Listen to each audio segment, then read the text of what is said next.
Baik, bismillahirrahmanirrahim. Assalamualaikum warahmatullahi wabarakatuh.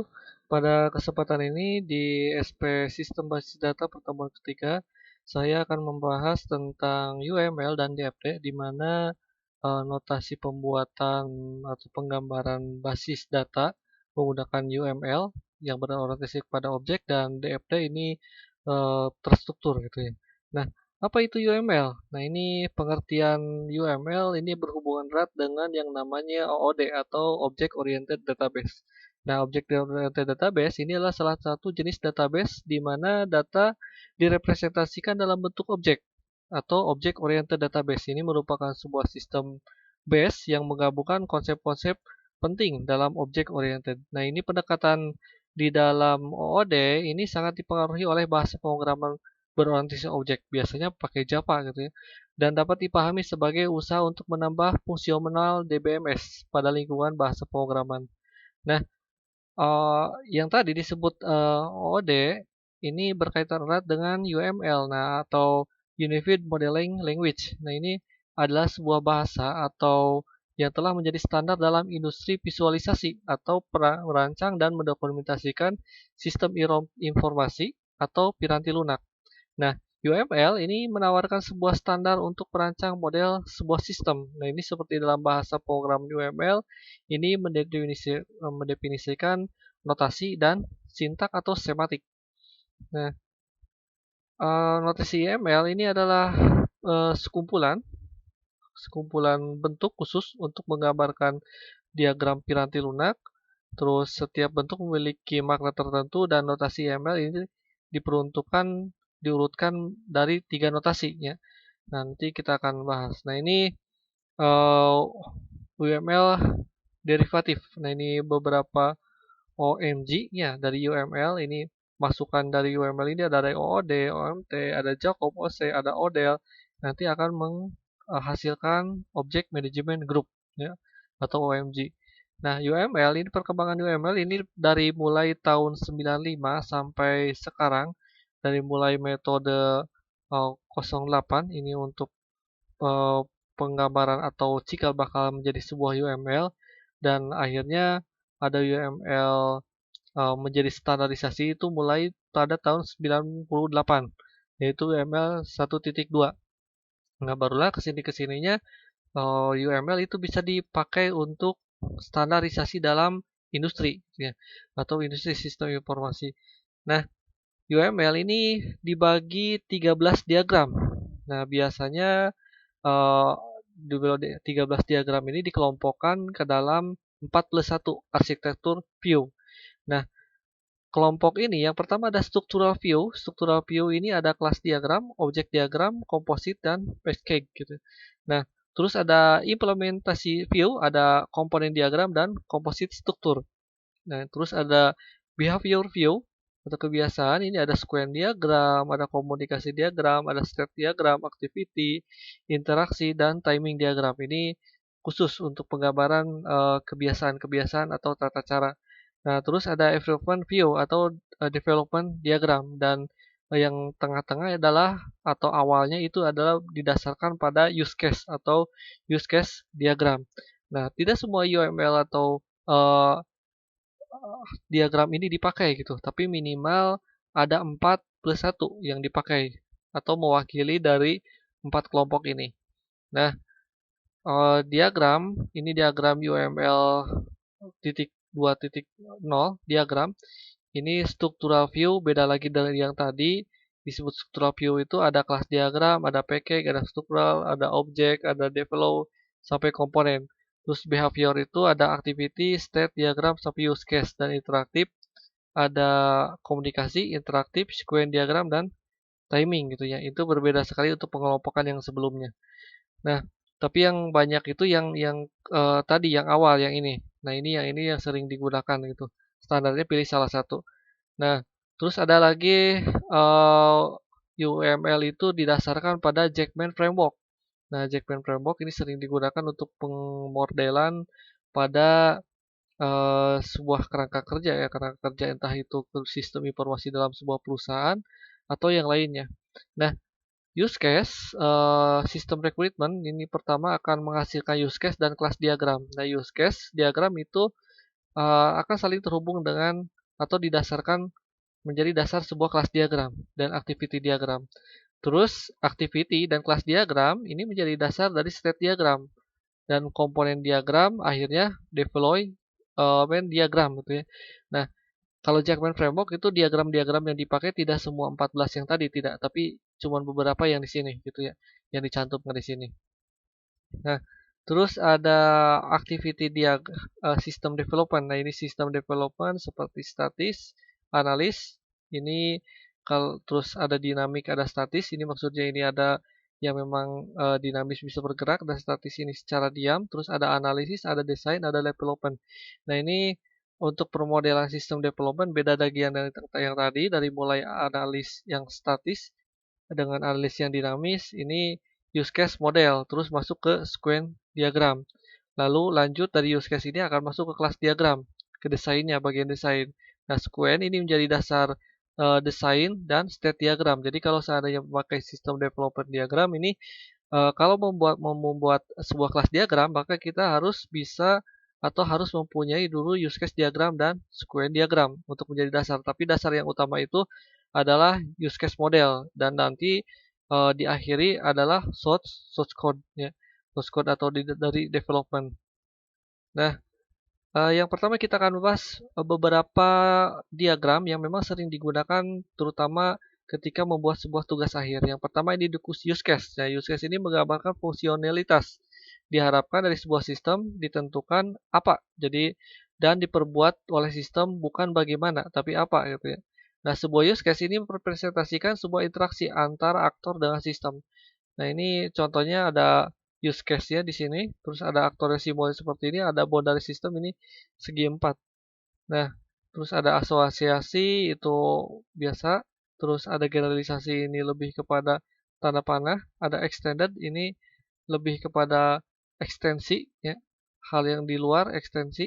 Ini tanda panah putus-putus, terus ada include ya, ini sama tanda panah putus-putus. Nah, contohnya seperti ini. Seorang customer ini merental, berarti ada komunikasi terusnya. Nah, nah ini contoh. Contoh use case diagram untuk mengecek use case telepon katalog. Nah, di sini ada customer. Customer ini bisa melihat menu dalam sistem, ada cek status, ada place order, dan ada kredit atau pulsa mungkin atau juga saldo gitu ya. Nah, sedangkan salesman ini bisa mengakses dari sebuah sistem telepon katalog ini cuma cek status dari customer dan orderannya karena cuma membutuhkan itu saja. Nah, terus sedangkan shipping check ini lebih kepada fill order dan supervisor ini lebih kepada stabilitas kredit, laporan keuangan, entah itu keuangan berupa laporan penjualan, pembelian dan segala macam gitu. Nah, ke semua hal ini cuma beberapa aktor yang bisa mengakses. Jadi aksesnya itu bisa dibatasi gitu ya.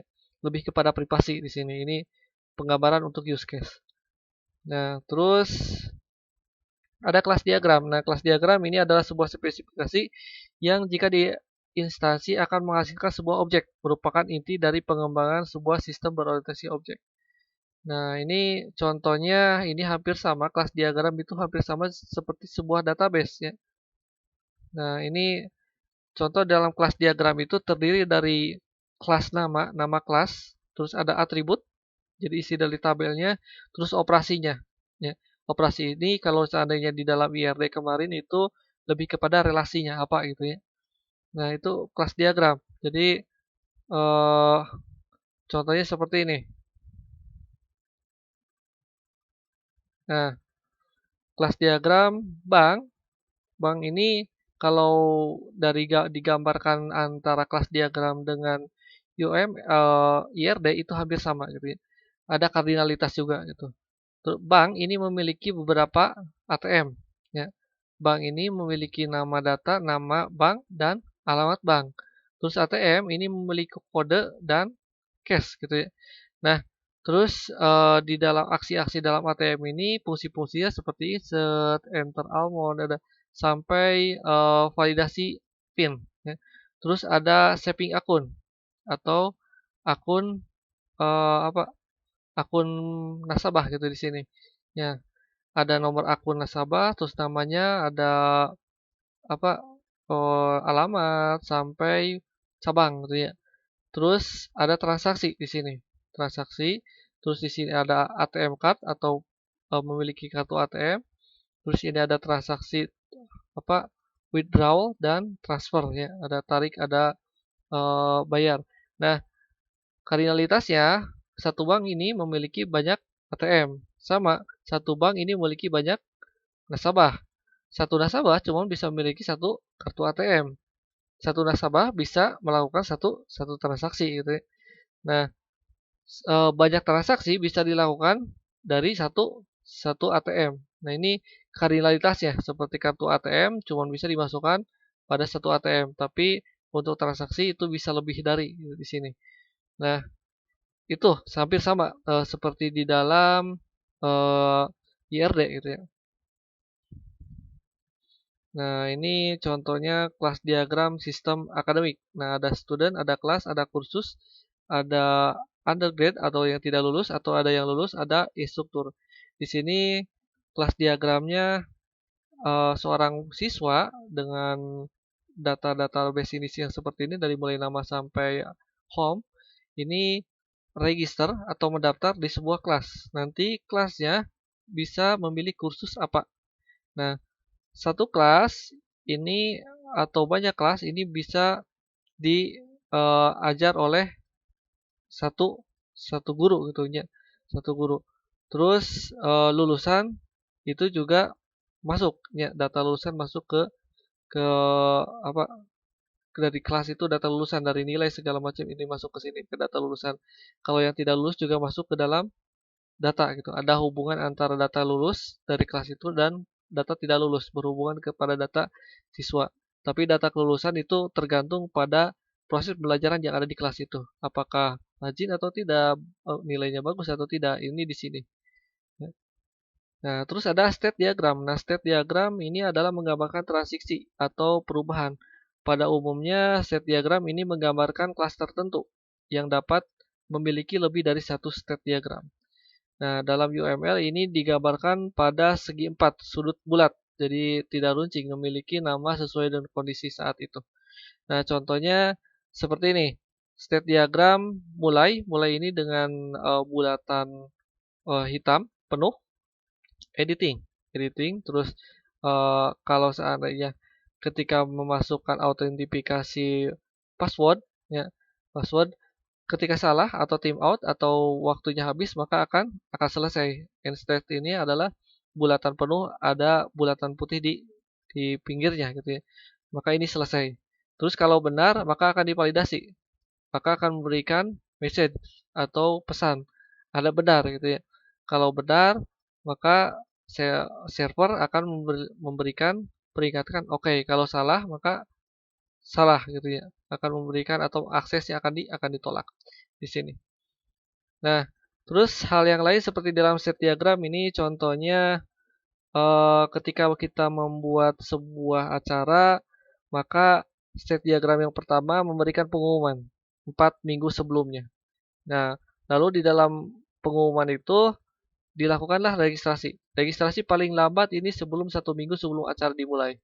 Nah, registrasi tutup itu setelah atau setelah waktunya habis gitu ya. Nah, lalu kalau seandainya registrasinya, contoh registrasi SP-nya, SP. Kalau kurang dari 5, maka SP itu akan dibatalkan. Tapi kalau bisa lebih dari 5 atau sama dengan 5, itu akan dilaksanakan. Maka kelas SP itu akan dilaksanakan. Ya. Seperti itu. Terus ada activity diagram. Activity diagram ini menggambarkan berbagai alir aktivitas dari sistem yang dirancang. Bagaimana masing-masing alir ini berawal, decision, dan kemudian terjadi bagaimana mereka berakhir. Nah, contohnya activity diagram ini hampir sama seperti yang step diagramnya tadi. Yang pertama ada start, inisial, ada transisi, terus activity. Nah, contohnya ini ada decision. Decisionnya ada optional A, optional B. Cuman bedanya ada aktivitas di sini. Jadi peringatan aktivitas ada aktivitas. C, aktivitas D. Nah, kita contohkan seperti ini. Seorang siswa atau seorang akun ini cek sebuah password. Lalu ditanya, nah apabila passwordnya benar, maka akan diberikan info setnya. Sedangkan untuk user dapat memilih menu. Yang menunya ini aksinya, berupa aksinya. Memilih menu get CD data, menerima atau mencari kriteria, dan yang lain-lainnya di dalam menu akun itu. Nah, apabila lebih dari 2 kali salah, maka akan kembali lagi. Akan kembali lagi ditanyakan passwordnya. Tapi apabila lebih dari 3 sampai salah menginputkan password 3 kali, maka akan terblokir. Lalu selesai di sini. Nah, terus yaitu activity diagram. Nah, terus ada sequence diagram. Nah, sequence diagram ini menggambarkan interaksi antar objek di dalam dan di sekitar sistem, termasuk pengguna display dan sebagainya. Ini berupa message yang digambarkan terhadap waktu. Sequence diagram ini terdiri antara dimensi vertikal waktu dan dimensi horizontal objek yang terkait. Jadi lebih kepada aksi-aksi di sana. Nah, contohnya ini sequence diagram. Nah, ini customer datang ke shopping cart, ya. Lalu akan mencari, melihat katalog ya di sini. Jadi sequence diagram itu dari atas sampai bawah itu adalah timeline, ya, atau garis waktu. Dan sini garis aksi. Nah, setelah memilih katalog, lalu ditentukan mana pilihannya. Nah, ketika sudah ada, maka akan dibeli si mobil itu gitu ya. Karena mobil yang terpilih akan dibeli. Nah, ketika sudah dibeli, maka akan diverifikasi, diminta data-data customer-nya, entah itu untuk membuat STNK dan yang lainnya. Nah, setelah itu akan masuk ke order atau return customer check. Apakah benar atau tidak data-datanya.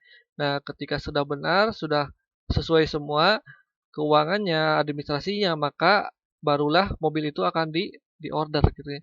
Jadi di sini ada aksi dan ada timeline, ya. Nah, itu sequence diagram.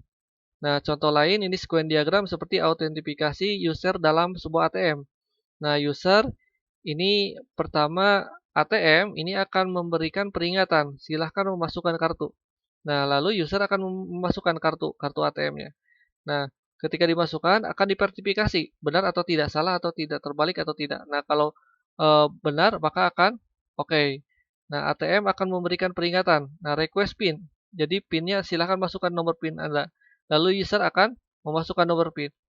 Nah, ketika sudah memasukkan nomor PIN diverifikasi, maka lalu oke. Nah, ini adalah satu sequence diagram untuk activity diagram memasukkan atau autentifikasi user ATM. Nah, terus ada diagram kolaborasi. Ini diagram kolaborasi jarang sekali dipakai dalam TA. Nah, ini contohnya public float. Ini ada user, ada ATM, ada customer, ada branch. Jadi user ini lebih kepada penggambaran apa ya, proses dan kardinalitas. Nah, user ini akan masuk dulu ke ATM. Nanti ATM akan apa akan akses cabangnya yang mana dan konsorsiumnya yang mana gitu ya. Nah, terus ada diagram komponen. Ini lebih kepada komponen-komponen atau apa saja yang terhubung.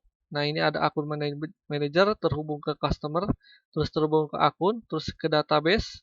Database ini database customer dan database akun ini tersimpan di sini. Lalu ada precedence ya di sini masuk. Nah, terus ada deploy diagram juga sama, jarang sekali digunakan. Ini database server, terus ada aplikasi server dan client server. Ini lebih kepada penggambaran teknologi yang digunakan di sana. Ya.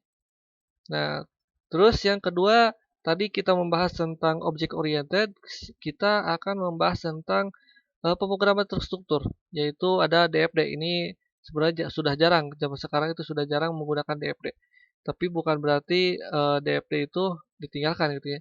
Nah, ini penggunaan DFD ini populer oleh DeMarco, Jordan, dan Gen gitu, Serson. Ini untuk menggunakan pendekatan metode analisis sistem terstruktur. Ya.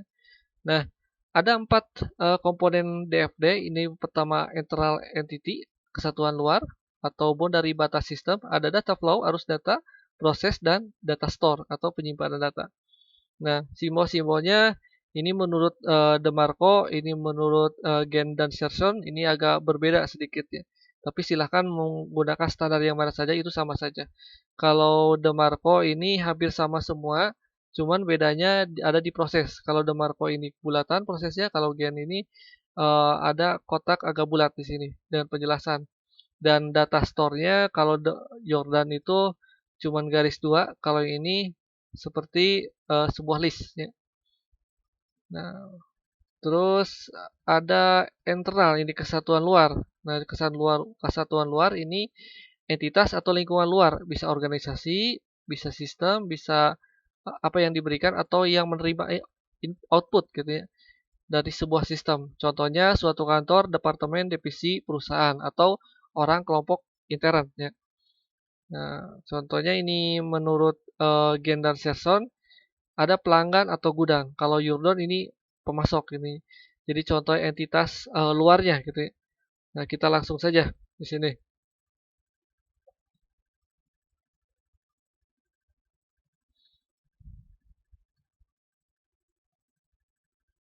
Nah, ada beberapa aturan. Ini menurut Gen dan Sherson ini hampir sama. Jadi kalau proses 1.1, kalau yang ini, yang Gen, yang Sherson, ini satu saja seperti ini. Terus kalau untuk penyimpanan, data penyimpanan bisa D1 ya, D1, D D5 atau D berapa gitu ya. Ini lebih kepada pembuatan laporan. Contohnya dari proses laporan piutang, maka laporan ini disimpan ya. Jadi maksud di sini aturan yang pertama, ketentuan data source, gambar yang di DFD ini harus yang seperti ini. Terus hanya berhubungan proses saja antar pengguna. Jadi boleh proses ke penyimpanan. Jadi yang tidak boleh itu dari penyimpanan ke penyimpanan. Jadi harus proses yang yang apa yang berproses itu gitu ya, yang diperbolehkan gitu. Jadi tidak boleh hal yang lain, harus ada proses di sini. Terus nah ini juga arus data ini harus terpisah. Jadi jangan boleh dua arah boleh, terpisah juga boleh. Ini tidak disalahkan.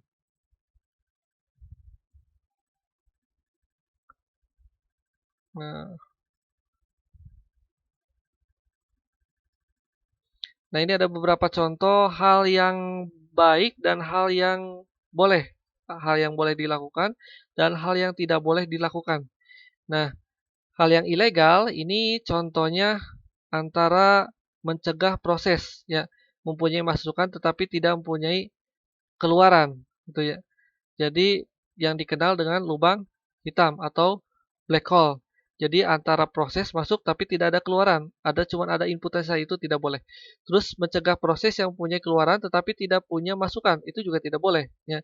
Atau misalnya penghasilan acak. Terus hati-hati dengan aliran proses yang tidak dinamakan. Jadi harus ada penamaan di sini. Nah, elemen data yang saling terhubung dari satu. Terus hati-hati juga dalam menyimpan atau yang punya status hanya dapat dibaca atau hanya dapat ditulis ya. Nah, ini contohnya kalau antara eh, ya ini disebut black hole, maksud di sini black hole ada proses cuman ada inputan saja. Nah, ini tidak boleh. Jadi black hole ini cuman ada input tapi tidak ada keluaran atau sebaliknya. Cuman ada output tapi tidak ada keluaran. Ini tidak boleh. Atau ada proses tanpa tanda panah dari satu notasi ini ke notasi ini, dari satu simpanan ke simpanan lain, tapi tanpa ada notasi proses. Ini tidak boleh, tidak diperbolehkan. Jadi harus ada notasi yang seperti ini. Ada notasi proses. Jadi tidak boleh antara penyimpanan dengan yang lainnya tanpa melewati proses dulu. Ya. Nah, pertama ada langkah-langkah pembuatan DFD. Pertama ada diagram level 0. Ini diagram konteks yang dilanjutkan dengan diagram level 0. Ya. Nah, yang pertama DFD yang harus diperhatikan ini keseimbangan data store yang digunakan atau keseimbangan aliran data atau diagram 0. Ya. Nah, ini kalau seandainya belum terperinci boleh ya, boleh diagram level 1.0, titik 2, titik 3 boleh dan seterusnya. Kalau seandainya belum terperinci dan seterusnya, boleh. Ya, saya percepat saja ya. Ini contohnya, ini ada konteks diagram, ada 0 proses, terus ada proses kedua, proses ketiga. Nah, kalau di sini belum prosesnya belum jelas, maka boleh dirinci jadi 1.1, 1.2, 1.3. Nah, terus peraturan penting ini sudah, kita langsung saja cara pembuatan. Nah, ini pertama ada diagram konteks. Nah, diagram konteks atau level 0, kita contoh akan membuat sebuah sistem informasi material. Nah, maka objek apa saja yang akan berhubungan dengan sistem informasi itu? Yang pertama ada supplier, ada direktur, ada pelanggan. Nah, pelanggan itu data-data yang diperlukan untuk pelanggan apa saja? Contohnya seperti data nota penjualan, pemesanan, nota piutang, surat jalan, terus nota piutang, tolakan pemesanan, nota penjualan, dan surat jalan di sininya. Terus ada kopian-kopiannya. Kalau supplier ini lebih kepada daftar barang, terus nomor barang, nota pembelian, waktu pembelian. Kalau direktur ini lebih kepada laporan-laporan di sini. Nah, dari sini ini belum jelas. Nah, karena ada proses yang banyak sekali, tanda panah yang banyak sekali, tapi dari proses pelanggan, proses supplier itu ini belum belum jelas sekali. Maka harus dirinci di DFD level 0. Contohnya pelanggan ada proses penjualan. Ini berarti proses 1.0. Nah, pelanggan ini memiliki atau memproses ada nota penjualan, nota piutang, terus kopiannya ya sampai pemesanan. Nah, data-data ini piutang ini akan dicatat, terus kalau penjualan juga akan dicatat masuk ke sini. Lalu ketika penjualan masuk, ini masuk ke sistem proses pengiriman barang. Ya, pengiriman barang ini akan diberikan surat jalan. Nah, surat jalan ada kopian surat jalan, apakah barang itu diterima atau tidak. Nah, barang yang dipesan itu apa saja? Ada catatan barang yang dari sini. Ya, barang dari sini akan dicatat. Ya. Lalu apakah dalam barangnya sudah sesuai atau tidak? Sesuai dengan tidak dari pemesanan pelanggan tersebut. Nah, barang ini berkoordinasi juga dalam pada proses pembelian material. Pembelian material lebih kepada stok gudang, gitu ya. Setiap barang yang keluar dari sini, maka otomatis dari supplier eh, itu akan akan mengirimkan barang yang baru, ya, mengirimkan barang baru supaya barang di gudang itu tidak kosong. Nah, data supplier ini masuk ke sini, terus data pembelinya akan keluar, ya. Nah, ini data-data pembelian barang-barang dari stok yang kosong untuk diisi stok yang baru akan masuk ke laporan eh, pembelian kepada direktur. Nah, ini penyerahan nota-nota ini diserahkan, nota penjualan, data pembelian ini masuk ke dalam laporan ke direktur. Nah, kalau data di level 0 ini sudah jelas seperti ini, maka sudah tidak usah ada data DFD level lanjutan. Kalau di proses 1.0 sudah jelas berarti tidak usah. Kalau belum jelas berarti ada 1.1, 1.2 dan seterusnya. Ya. Nah, baik, itu saja. Terima kasih atas perhatiannya. Saya tutup. Wabillahi taufiq. Wassalamualaikum warahmatullahi wabarakatuh.